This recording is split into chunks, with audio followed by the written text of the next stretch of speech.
Aria Bennett stepped through the gates of Crestwood Academy with a mix of hope and apprehension. At 17, she had already transferred schools 3 times in as many years, each move prompted by circumstances beyond her control. Crestwood was her 4th attempt to find a place where she could quietly build a life without the upheaval of constant social adjustments. Today, she carried only a slim backpack and a resolve to remain as invisible as possible. The campus courtyard, centered around an elegant fountain, was bathed in mid-morning sunlight. Students milled about, chatting in small groups or checking their phones, while a gentle breeze rustled the leaves of the surrounding maples. Aria had deliberately chosen a seat on the far edge of a stone bench, tucking her legs under her and opening the paperback mystery novel she'd brought. Reading had always been her sanctuary, when words on a page held more comfort than any conversation with classmates. Having completed her first 2 classes of the day, Aria felt the familiar flutter of anxiety whenever she sensed someone watching. She'd learned early on that the less attention she drew, the smoother her transition would be. She resisted the urge to smile or greet passing students, keeping her eyes glued to the pages. After all, blending in was her top priority.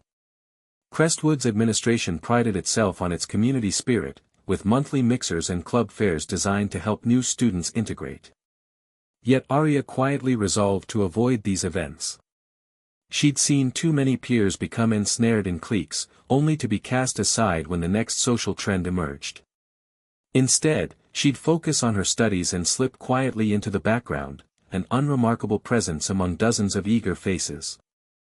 A few curious glances followed her as she turned a page, but no one approached. Aria breathed a silent sigh of relief, reminded why she'd chosen an afternoon by the fountain rather than the bustling cafeteria. Her past experiences had taught her that attention, even well-intended, could quickly become overwhelming. Today, she simply wanted to lose herself in her novel, letting the gentle spray of the fountain's water and the rustle of pages carry her away from any social demands. As she read, Aria rehearsed the opening lines of the next class's assignment in her head, determined to maintain her grades and avoid any reason for teachers to single her out. She hoped that by the end of the semester, she'd have earned a reputation as a diligent student rather than a social butterfly, or worse, a target for gossip. For now, though, she reveled in the quietude of the courtyard, grateful for a few moments of anonymity before the inevitable rush of the afternoon schedule swept her back into the world of assignments and hallways. Aria Bennett's attempt at peaceful solitude came to an abrupt end when Logan Prescott strode into the courtyard. Tall and athletic, Logan was Crestwood Academy's star quarterback, known for his confident grin and a swagger that commanded attention. As Aria glanced up, Logan's eyes zeroed in on her, the new girl who always sat alone. He sauntered over, a smirk playing on his lips. "Hey, bookworm," he said, leaning on the bench beside her. "You lost or something?" His tone was mocking, an unspoken challenge to break her silence. Aria closed her book gently and met his gaze with steady composure. She'd practiced this moment in her mind, how to respond without showing fear or anger. "I'm fine," she replied softly, sliding her book into her lap. "Just reading." Her voice was polite but distant, a clear signal that she had no interest in conversation. Logan's smirk deepened. He leaned closer, inhaling as if savoring the tension. "You sure you belong here?" "You don't look like the rest of us," he said, his words laced with condescension. Aria's stomach tightened, but she refused to let Logan see her discomfort. "I'm a student, like everyone else," she said evenly. "I've got my ID badge and everything." She tapped the school lanyard around her neck, hoping it would suffice. Logan's brow furrowed as though her badge was some inadequate proof. "ID badge, huh?" he sneered. "Maybe you're just a guest. You don't seem like you fit in." His tone suggested that fitting in meant being part of his social circle, an unspoken realm from which Aria clearly felt excluded. The look in Logan's eyes was not just arrogance but a hint of menace, as if he relished the chance to unsettle her. A few onlookers paused to watch the exchange. Some shifted uncomfortably, unsure whether to intervene or remain spectators. Aria's pulse quickened, but she kept her expression calm. She'd learned that showing fear often encouraged bullies to press harder.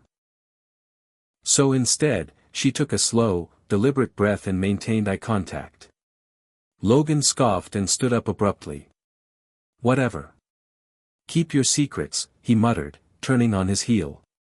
He walked away, but not before delivering a final parting shot.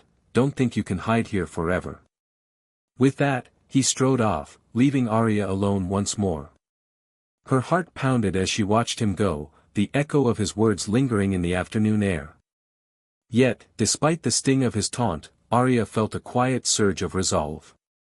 Logan's attempt to intimidate her had failed to elicit the fear he sought. She picked up her book again, determined to remain invisible, even as she recognized that Logan's interest in her was far from casual. The real test lay in how she would respond the next time he tried to rattle her composure.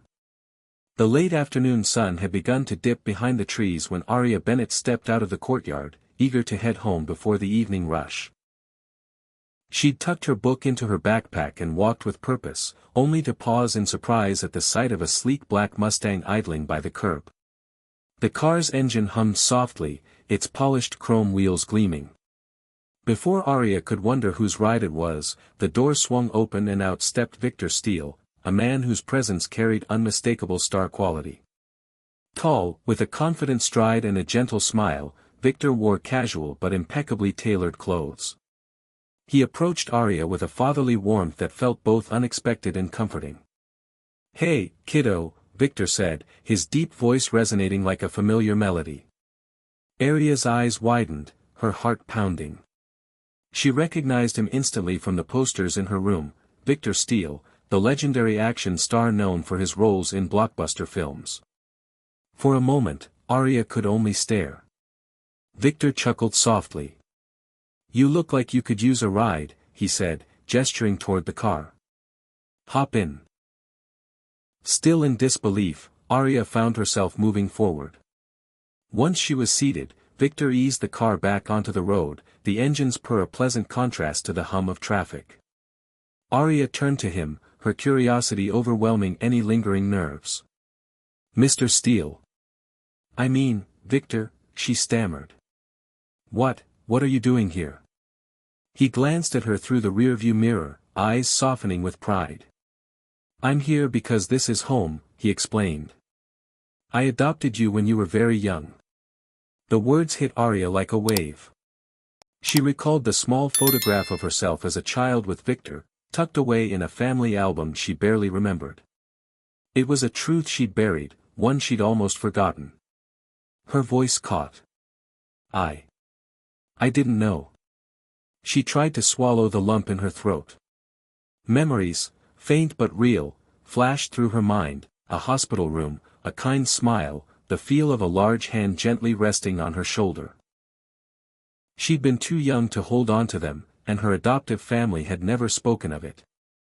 Victor nodded, his expression tender. "You've been through a lot of moves," he said, steering onto a quieter street. "I wanted you to have a place where you could finally feel safe." Arya looked out the window at the passing houses, her chest tightening with a mix of relief and newfound confusion. She'd transferred schools 3 times, never understanding why she felt so alone. Now, the pieces were falling into place. At a stoplight, Victor turned in his seat. "There's someone here who's been giving you a hard time," he said quietly, referring to Logan Prescott. "He's the kind of kid who thinks intimidation is a sport." Arya nodded, the memory of Logan's harsh words echoing in her mind. "I'm sorry you've had to deal with that," Victor continued. "But you're not alone anymore. I've got your back." A surge of warmth spread through Arya's chest. Despite her natural tendency to blend in and avoid attention, she felt a surge of confidence at knowing Victor was on her side. "Thank you," she said softly. I'll be ready for him." Victor's eyes gleamed with approval. "Good," he replied. "Because next time he tries something, I want you to stand your ground." As the Mustang pulled into Victor's driveway, Arya realized that her quiet life had irrevocably changed. No longer was she just the new girl at Crestwood Academy, struggling to stay invisible. She was the daughter of Victor Steele, someone with influence, resources, and a determination to protect her. The revelation reshaped her sense of self, and she felt a calm certainty: she would no longer cower in the face of Logan's bullying. With Victor by her side, Arya was ready to face whatever came next. The evening sky over Crestwood had shifted from pastel pinks to deepening blues by the time Victor Steele and Arya Bennett pulled into the driveway of his secluded hillside home. In the soft glow of porch lights, Victor guided Arya out of the sleek black Mustang, gently closing the door behind her. The quiet hum of the engine faded, replaced by the tranquil chirping of crickets and the distant rustle of oak leaves. It was a stark contrast to the high-octane world Victor once inhabited as a global action star.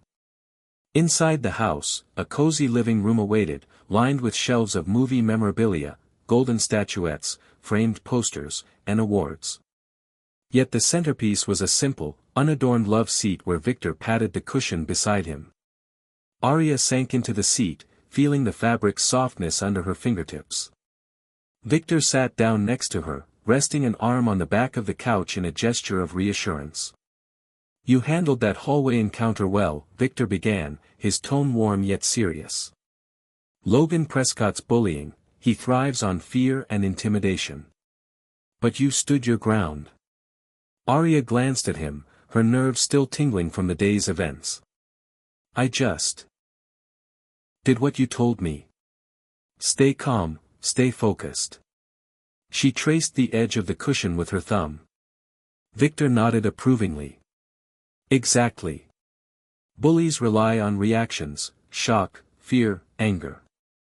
By refusing to give him that reaction, you disarmed him." He paused, letting the lesson sink in. "But don't think he'll give up easily. He'll try again, and probably escalate next time." Arya swallowed. "I know. I'm not afraid. I'll be ready." Victor offered a reassuring smile. "That's my girl. But remember, strength isn't just about standing firm. It's also about knowing when to ask for help." He leaned forward, eyes serious. "That's why I came here, to be your backup.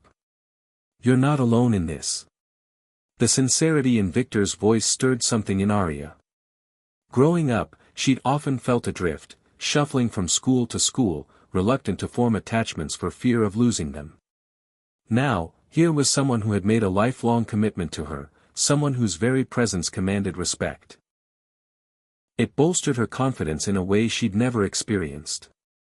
After a moment of quiet reflection, Victor stood and moved to a corner of the room, pressing a discreet button on a hidden panel. A section of the wall slid aside, revealing a small, high-tech control center.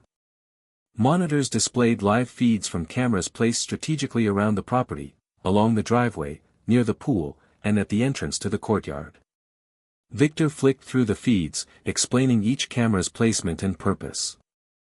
"These cameras," he said, pointing to the screen by the driveway, "caught the moment Logan first tried to intimidate you.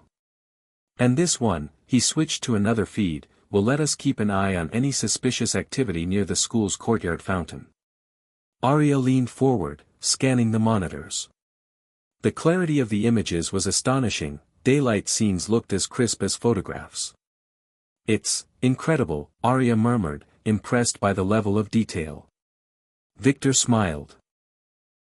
"I've picked up a few things over the years about staying safe and gathering evidence. We'll use these to ensure Logan, or anyone else, can't surprise you again. If he shows up, we'll have the footage." Arya considered the cameras, realizing how different this was from her usual approach of blending in. Now she had resources that made anonymity less critical. She had the power to protect herself and expose wrongdoing in real time. It felt empowering, a profound shift from her earlier days of silent submission. Victor closed the panel and turned to face her. "One more thing," he said softly. "You'll need to practice your presence. Bullies often pick on those who look uncertain. Walk with your shoulders back, maintain eye contact, and speak with conviction. Combine that with the security measures we've set up, and you'll be unstoppable." Arya nodded, absorbing every word. She felt a new sense of purpose. The world was no longer a place to hide but a stage on which she could stand tall. Victor guided her through a few simple posture exercises and voice projection drills, techniques he'd once used before stepping in front of a camera. Though the context was different, the principles remained the same: project confidence, and people will follow. After the mini-training session, Victor escorted Arya to a small kitchen area where a pot of soup simmered on the stove. The aroma of herbs filled the air, offering a comforting contrast to the high-stakes nature of their conversation. He ladled 2 bowls and handed one to Arya. "Food for the body," he said, "and knowledge for the mind." She smiled, savoring the warmth of the soup and the reassurance of Victor's guidance. As they ate, Victor reminded her of the importance of balance. "Don't let this consume you," he advised. "Continue to enjoy the things you love, reading, music, quiet moments by the fountain. But stay vigilant. Use your new tools and skills when needed, and trust that I'm here whenever you call." Arya felt gratitude and determination swelling inside her. She'd come to Crestwood Academy hoping to fade into the background, but now she realized that fading away wouldn't keep her safe. Instead, she would stand her ground, armed with calm resolve, physical presence, and the unwavering support of Victor Steele. When the soup bowls were empty, Victor turned off the stove and gestured toward the door. "Rest up," he said. "Tomorrow, we'll refine your approach for the courtyard." Arya nodded, feeling more prepared than she had in weeks. As she headed back toward the car, she glanced at the monitors flashing behind her. The cameras, silent sentinels, stood ready. Together, she and Victor would face whatever Logan Prescott had in store, certain that courage, preparation, and the truth would prevail. The morning after her strategic session with Victor Steele, Arya Bennett returned to Crestwood Academy with a renewed sense of purpose. She walked through the courtyard fountain area with her head held high, shoulders squared, applying the posture drills Victor had taught her. Yet, as soon as she entered the hallway near her locker, a familiar, mocking laugh cut through the air. It was Logan Prescott, flanked by 2 of his football teammates. The trio seemed poised for mischief. Arya tensed but remained silent, recalling Victor's counsel to stay calm and let Logan's actions speak for themselves. Logan strode up to her, a crooked grin on his face. "Well, well, well," he said, voice dripping with sarcasm. "Look who thinks she belongs here." Without warning, one of Logan's friends shoved Arya's locker door open, rattling its contents. A stack of textbooks and a pencil case tumbled to the floor. Arya bent to gather them up, keeping her expression neutral. Logan chuckled. "Oops, my bad," he mocked. "Careful, your books might break." Arya stood and handed back the items, refusing to meet his eyes. She placed each book neatly back inside. "Accidents happen," she said quietly. Logan's grin widened. "I wouldn't count on it if I were you." He nudged his teammate, who smirked and gave Arya's locker a final kick before the group sauntered off. A few classmates who witnessed the exchange approached Arya. "You okay?" one asked softly. Arya nodded, brushing off her jacket. "I'm fine," she said, her voice steady. She wasn't going to let Logan's antics derail her calm demeanor. Yet the incident signaled a new level of aggression. Previously, Logan had limited himself to verbal taunts and impersonal glances. Now, he was willing to damage her property. Over the next few days, Logan's harassment continued to escalate. During lunch, he and his clique cornered Arya near the cafeteria entrance, blocking her path until she squeezed through, spilling her tray. At a group project meeting, they made snide remarks about her quiet, mysterious ways, prompting others to laugh awkwardly. Each incident was minor in isolation, but together they formed a pattern of relentless bullying designed to break her spirit. Arya's response remained consistent, calm, measured, and unyielding. She refused to retaliate or lash out. Instead, she relied on the security cameras Victor had arranged at the courtyard's corners, confident they captured every moment of Logan's misconduct. She also began discreetly logging each incident, noting dates, times, and witness names in a small notebook she kept in her locker. One afternoon, Logan went further. He cornered Arya in the restroom hallway, flanked by two teammates. "You think you're so tough with your adoptive superstar dad," he sneered, referencing Victor Steele. "He's off filming his next movie, and you're all alone here." Arya took a breath, remembering Victor's words, "Stand your ground, but don't give him the reaction he craves." "I'm not alone," Arya replied, her voice low but firm. "I have my own strength." Logan's eyes narrowed. He raised a fist in mock threat, then laughed and backed off. A few students who had witnessed the scene expressed sympathy afterward. Their whispered comments, "That was messed up," and "Why does he hate her so much?" gave Arya a measure of solidarity she'd never felt before. As Logan's harassment intensified, Arya realized he was digging his own grave. Each petty assault on her belongings, each cruel joke, was documented. The more he tried to assert dominance, the clearer it became to onlookers that his behavior was unprovoked and malicious. A few teachers, alerted by concerned students, also began watching Logan more closely. His academic performance, once stellar, now dipped as he spent more time scheming than studying. Behind the scenes, Arya continued her weekly calls with Victor, sharing the latest developments. He praised her restraint and offered advice: "Keep using the cameras and your notes. If this escalates further, we'll have the evidence you need to stop him." Arya felt buoyed by his confidence in her approach. She realized that true strength wasn't about matching Logan's aggression but about leveraging the support and evidence she'd meticulously gathered. Then came the tipping point. Logan's next stunt involved rifling through her locker when she wasn't there, scattering her belongings. When she discovered the mess, she didn't panic. Instead, she calmly retrieved her phone and snapped photos. Later, at a class presentation, Logan interrupted her with a pointed remark about her messy locker. Arya simply replied, "I prefer order," and moved on without skipping a beat. That evening, she compiled the locker photos with the previous incident notes, ready to present them if necessary. She felt the weight of each documented wrongdoing coalesce into a compelling dossier. Logan's actions, intended to humiliate her, had instead fueled her resolve. By maintaining composure and letting evidence do the talking, Arya was preparing to dismantle his campaign of intimidation once and for all. As Arya Bennett compiled her evidence, she recognized that a direct confrontation with Logan Prescott was inevitable. His bullying had grown more brazen, and the whispers among classmates suggested he planned yet another public humiliation. Arya decided that patience, not retaliation, would be her most powerful tool. She knew that if she remained calm and let Logan's own actions reveal his insecurities, the broader school community would see him for who he truly was. In the days that followed, Arya fine-tuned her approach.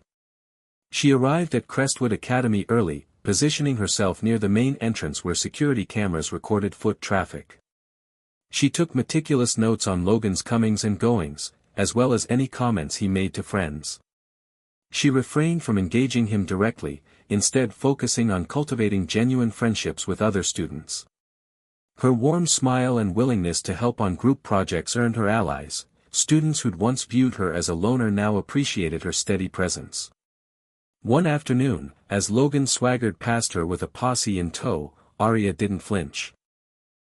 She locked eyes with him for a brief moment, holding his gaze until he looked away. The small but defiant act spoke volumes. She refused to be invisible or intimidated. A few bystanders noticed the exchange and murmured approval. Logan's smirk faltered, revealing a crack in his confident facade. Word of Arya's poise began to spread. A friend confided that she'd seen Arya calmly walking away from a shouted insult, while Logan's victimhood rhetoric fell flat. Encouraged by these small victories, Arya continued her strategic silence. When Logan next attempted to trip her in the hallway, she sidestepped effortlessly and carried on, leaving him to stumble on his own. The more he tried to provoke her, the more his tactics seemed futile. Yet Arya knew she needed a decisive moment to end the harassment. She waited for the right opportunity, the day of the Crestwood Academy Spring Fair, when the courtyard was packed with students, parents, and faculty. Logan and his friends patrolled the booths, seeking to assert dominance as they always did. Arya, armed with her dossier of evidence, locker photos, recorded insults, and testimonies, planned to confront him in front of a crowd. When Logan stepped onto the central stage to receive a sportsmanship award, Arya approached the microphone line for the upcoming talent show. She'd arranged to perform a short musical piece on her violin, a talent Logan had belittled as prissy. As she tuned her instrument, she spotted Logan in the audience, seated proudly with his teammates.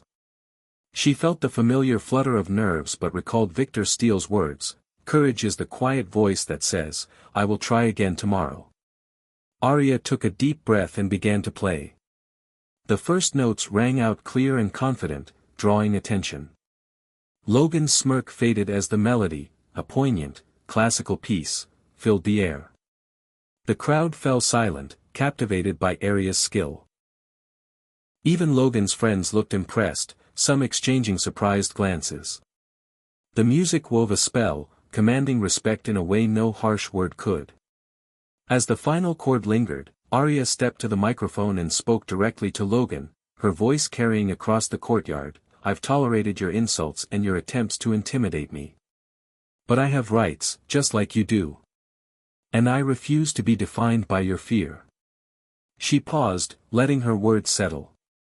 "My strength isn't in silencing you, it's in standing firm, in showing you that courage and respect matter more than brute force or loud words." A murmur of applause rose from the crowd, and Logan's face paled. His usual retorts died on his lips as the reality of her composure sank in. He tried to interject, but no one listened. Arya had delivered her message with dignity and grace, leveraging her violin's voice and her own to expose Logan's insecurity. After the performance, Arya quietly stepped down, clutching her violin case. Logan, deflated, watched her pass, his attempt at dominance shattered.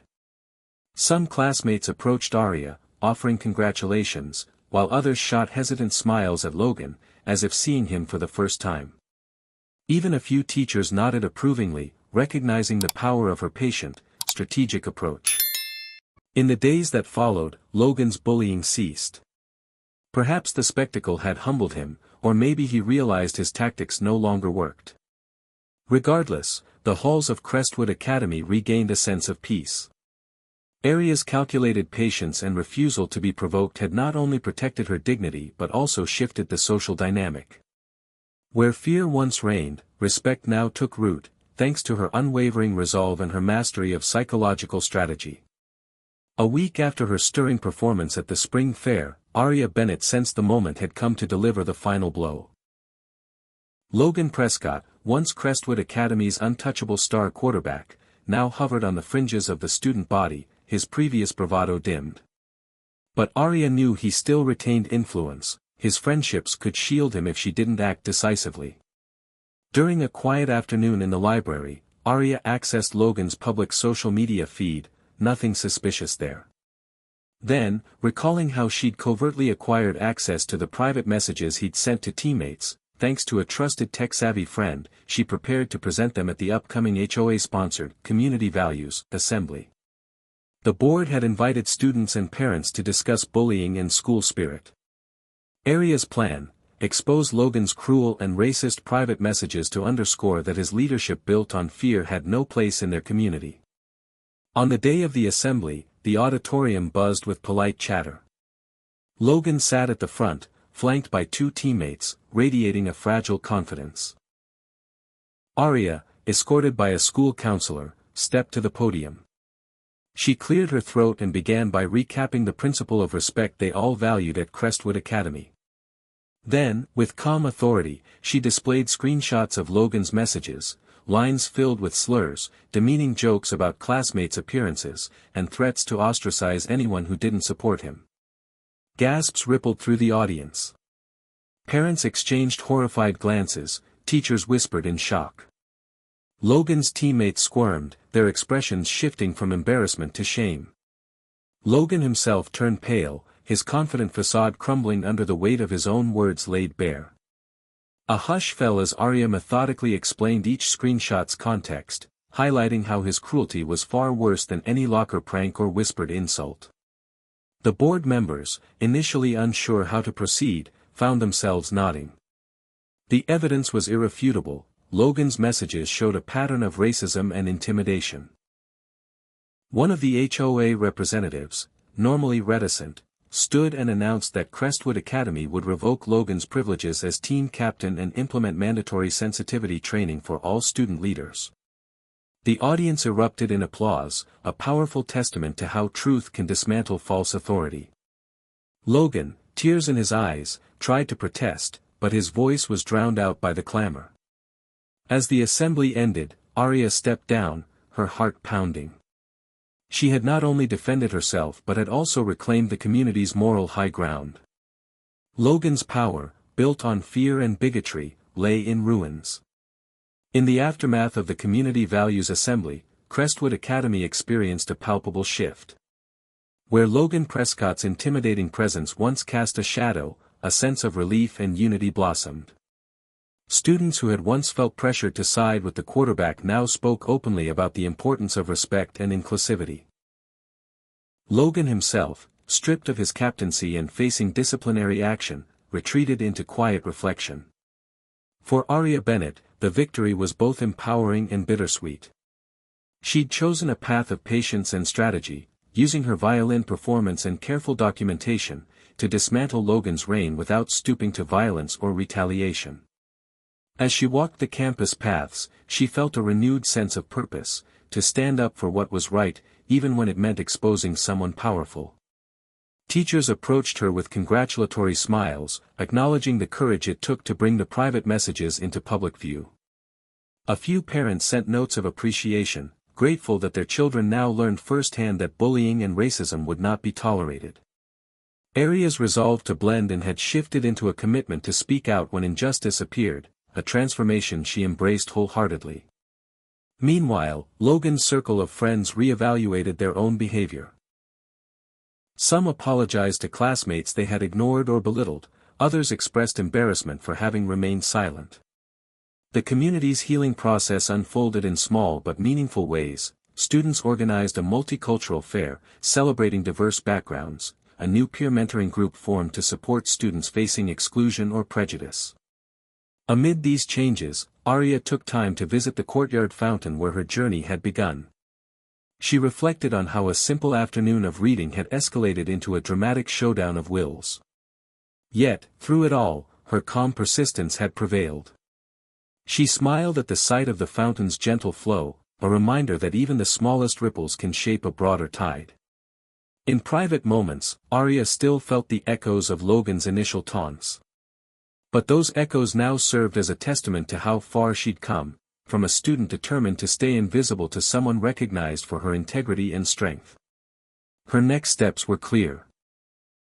Continue her studies, nurture genuine friendships, and remain vigilant against any resurgence of intolerance.